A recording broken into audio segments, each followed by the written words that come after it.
Hello guys, welcome back to my channel. আজি এটা নতুন ভিডিওৰ সৈতে মই পুনৰ আহি গলো আপোনালোকৰ সন্মুখলে। আশা কৰো সকলোৱে ভালে আছে, মোৰো ভাল। আজি মই আপোনালোকৰ কথা এটা এইখিনিতে জনাই থওঁ যে মোৰ YouTube চেনেলত ভিডিও দিয়া আজি প্ৰায় সম্পূৰ্ণ এমাহ হ'ল। যোৱা মাহৰ 20 তাৰিখে মই প্ৰথমটো ভিডিও দিছিলো আৰু আজি জুলাইৰ 20 তাৰিখ। সম্পূৰ্ণ এমাহ আৰু এই এমাহে দিয়া আপোনালোকৰ মৰম চেনেহখিনিৰ বাবে আপোনালোক বহুত বেছি ধন্যবাদ। আপোনালোকে যাতে মোক আগলৈ এনেকৈ সদায় সহায় সহযোগিতা কৰি যায় মই আগুৱাই যোৱাত আৰু মোৰ চেনেলটো গ্ৰ' কৰাত যাতে সহায় কৰে। এতিয়া আহো আজিৰ ভিডিওটো কিহৰ ওপৰত হ'ব। আজিৰ ভিডিওটো কিহৰ ওপৰত হ'ব ইতিমধ্যে থাম্বনেইলটো চাই গম পাইছেই চাগে। আজিৰ ভিডিওত মই এটা এক্সপেৰিমেণ্ট কৰিম, মানে এটা বস্তু ৰান্ধিম আৰু সেই বস্তুটো মই আজিলৈকে খাই পোৱা নাই আৰু ৰান্ধিও পোৱা নাই। গতিকে সেই বস্তুটো মই আজি ৰান্ধি আপোনালোকৰ সন্মুখত দেখুৱাম আৰু মই টেষ্ট কৰি আপোনালোকক জনাম যে বস্তুটো খাবলৈ কেনেকুৱা। ভিডিওটো চাই আছে যেতিয়া এইখিনিতে এটা লাইক আৰু কমেণ্ট দি দিয়ক আৰু যিসকলে আজি প্ৰথম আহিছে মোৰ চেনেলটোলৈ সেইসকলে সাবস্ক্ৰাইব বাটনটো ক্লিক কৰি দিয়ক আৰু কাষতে থকা বেল আইকনটো প্ৰেছ কৰি দিয়ক। বেল আইকনটো প্ৰেছ কৰি দিলে কি হ'ব, যেতিয়া মই ভিডিও আপলোড দিওঁ তেতিয়া আপোনালোকৰ মোবাইলত প্ৰথমে নটিফিকেশ্যন যাব। সেয়ে বেল আইকনটো প্ৰেছ কৰি দিব।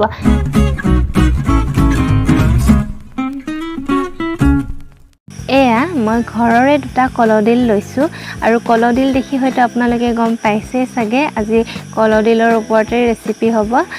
মই কলডিল ফুলৰ বৰ বনাম আৰু কলডিলৰ পিটিকা বনাম। তেন্তে বলক আমি দেৰি নকৰি কলডিলটোৰ বাকলিখিনি এৰুৱাই লওঁ।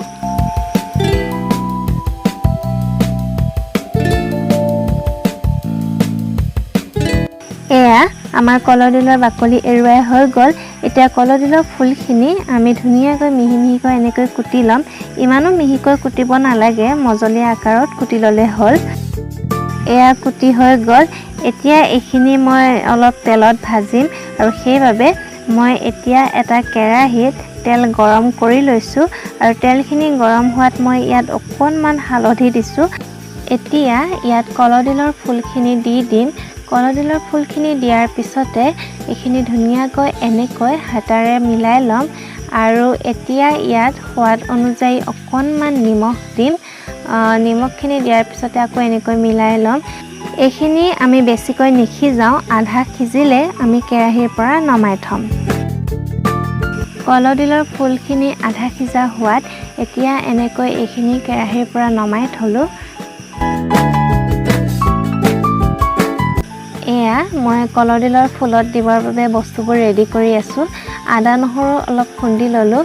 আদা নহৰু পৰিমাণটো আপোনালোকে নিজৰ ইচ্ছা অনুযায়ী দি ল'ব পাৰে।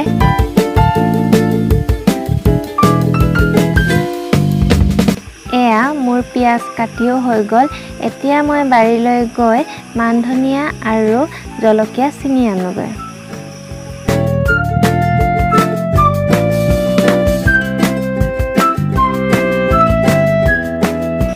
এতিয়া মান ধনিয়া আৰু জলকীয়াখিনি মিহিকৈ কুটি লৈছোঁ।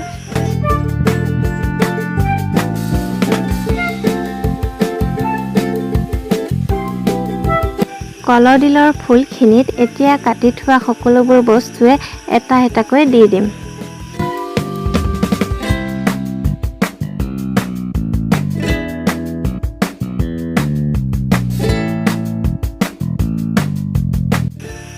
ইয়াত মই অলপ জিৰা গুড়িও দিছোঁ। এতিয়া মই গোটেইখিনি এনেকৈ হাতেৰে ধুনীয়াকৈ মিলাই লওঁ।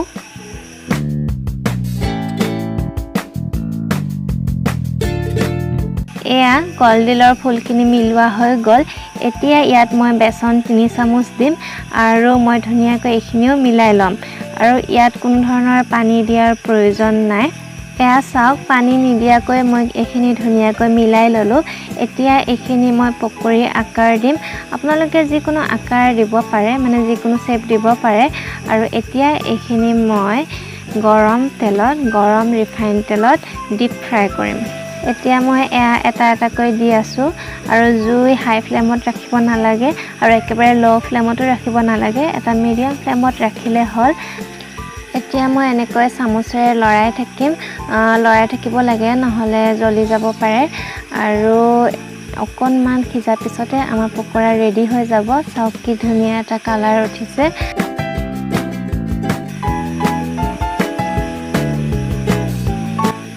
এয়া চাওক আমাৰ পকৰা ৰেডি হৈ গ'ল।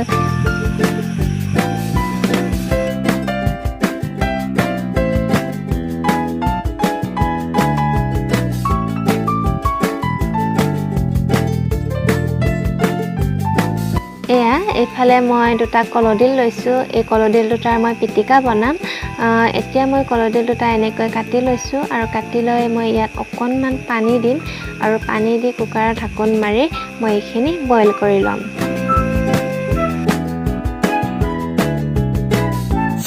এয়া আমাৰ কুকাৰ হুইচেল মাৰিলে 4-5টা হুইচেল মাৰাৰ পিছত মই কুকাৰটো নমাই থ'ম আৰু এয়া চাওক আমাৰ কলডিল বইল হৈ গ'ল এতিয়া মই এইখিনি এখন প্লেটত এনেকৈ উলিয়াই লৈছোঁ আৰু কলডিলৰ মাজৰ এটা টান অংশ আছে সেই টান অংশটো মই এয়া আঁতৰাই লৈছোঁ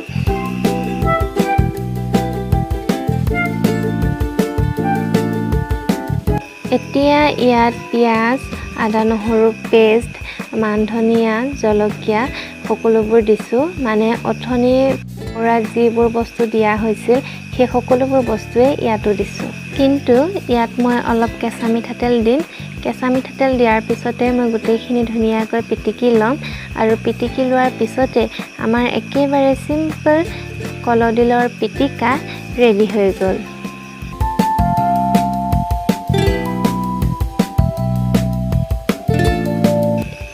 এতিয়া আমাৰ দুয়োটা ৰেচিপিয়ে হৈ গ'ল এতিয়া এয়া মই ভাতৰ লগত খাম আৰু আপোনালোককো জনাই আছোঁ যে ইয়াৰ টেষ্ট কেনেকুৱা হৈছে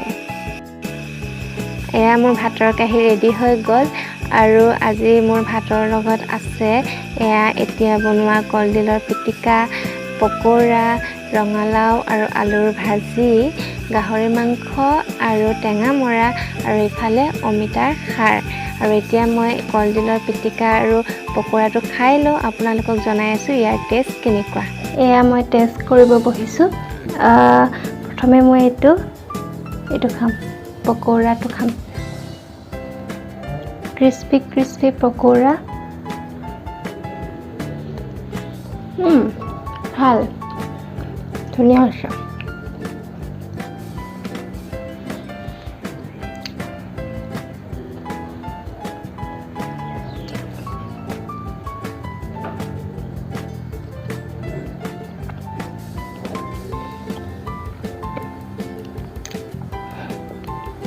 সৰু পোৱালি নিচিনাকৈ মই দুইখন হাতে খাইছোঁ পকোৰাটো খালেও ভাল লাগিছে আপোনালোকেও খাব পাৰে এইটো এইবাৰ খাওঁ কলডিলৰ পিটিকাটো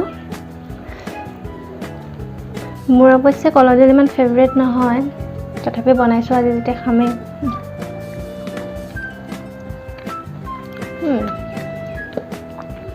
মই যিহেতু আজি এইটো প্ৰথম বনাইছোঁ ভালেই লাগিছে মই আগতে কেতিয়াও কলডিলৰ পিটিকা খোৱা নাছিলোঁ আজি এইটো মই এক্সপেৰিমেণ্টহে কৰিছোঁ আৰু ঠিকে ভালেই ভালেই লাগিছে তো এতিয়া মই ভাতকেইটা খাই লওঁ ভাতকেইটা খোৱাৰ পিছত আপোনালোকক পুনৰ লগ পাই আছোঁ